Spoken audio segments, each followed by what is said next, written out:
Maganda gamitin para sa may acne at nagbibigay glowing skin.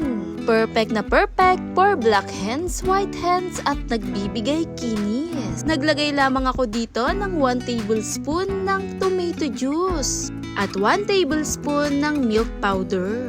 Dito nga po sa dalawang kombinasyon na pinagsama natin, napakaganda gamitin. Perfect din talaga para sa gusto natin na nagbibigay moisturizing. At dito nga po, nakuha ko na rin ang tamang texture pagkatapos naglagay ako ng gelatin powder.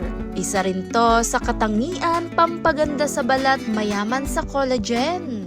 Dahil kakaiba ang dala ng gelatin lalo sa ating kutis, na pinoprotektahan nito ang balat na hindi mag-dry, na sobrang smooth lalo sa ating balat at napakaganda ng resulta. At heto na nga mala strawberry ang texture, napakaganda nito gamitin kahit pa po pang araw-araw, na magbibigay proteksyon lalo sa balat na pinapanatiling smooth at napakalinis. Tumutulong na rin tong magbigay pusyaw lalo ang gatas, mayaman sa lactic acid kasama ng tomato, lycopene, antioxidant. At idinirekta ko nga lang tong inilagay sa aking balat 20 minutes. Pwedeng-pwede natin tong i-relax at ibabad.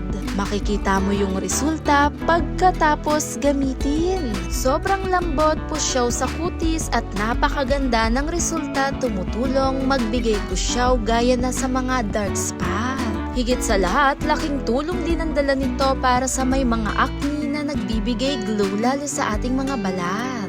Dahil sa dala ng sangkap na mga ginamit natin. Kahit pa po pang araw-araw o 2 beses sa isang linggo, pwede natin tong ulitin.